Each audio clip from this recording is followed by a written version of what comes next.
Director, welcome, and I want to thank you and the brave men and women in law enforcement who serve your agency every day. And I've got some questions for you in a moment, but there's something that is imminent and I'm concerned about because it just put a target on the back of everybody in law enforcement at the federal level and the local level.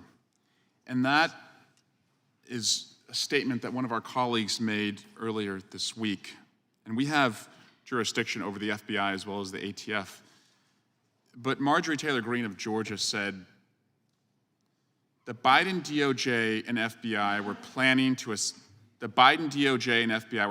assassinate President Trump and gave the green light. Does everyone get it yet? What are Republicans going to do about it? This is quite a concerning statement from an elected member of Congress because this false statement creates the pretext for violence. It suggests to Americans, who, by the way, are armed to the teeth, we're a country where the most dangerous people have access to the most dangerous weapons, and it suggests to them that their own government and the people who wear the badge are out to assassinate the former president. And I just want to first clear up this falsity, and the FBI this week has issued a statement to do that. But first and foremost, the search at Mar-a-Lago, the former president was not there. And that was intentional. So if there was an effort to assassinate the former president, they went at a time when he was not there. Second, the former president was actually treated better than most people during a raid because the FBI didn't go in with their raid jackets. They wore polo shirts to show a little bit of respect to the former president and not make it a raid-like environment. Third, standard use of force procedures were followed during that search as they were followed in every search, including, fourth, the same search procedures and use of force policy that was used to retrieve documents at President Biden's Delaware residence. This is a pretext for violence, and I will yield to any of my colleagues who will join me in condemning it.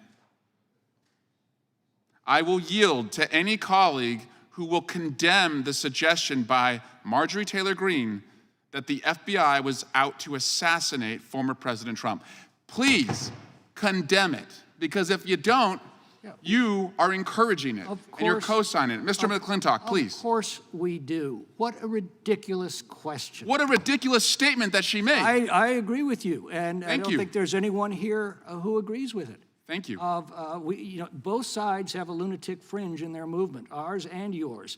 And frankly, I find yours far more frightening because I've never heard somebody suggest that we were trying to that the FBI was trying to assassinate a former president. I do appreciate, Mr. McClintock, you condemning. I would welcome anyone else who would condemn that. And we'll make this clearer when the Attorney I would General also, however, condemn the instructions and reclaiming my time. Reclaiming my time. In such an operation. Reclaiming my time. Such Director, an operation reclaiming my time. Director, the former president stated last week at an NRA convention that every single Biden attack on gun owners and manufacturers will be terminated on my first week in office, perhaps my first day. I have a 7-year-old, a 5-year-old, and a 2-year-old.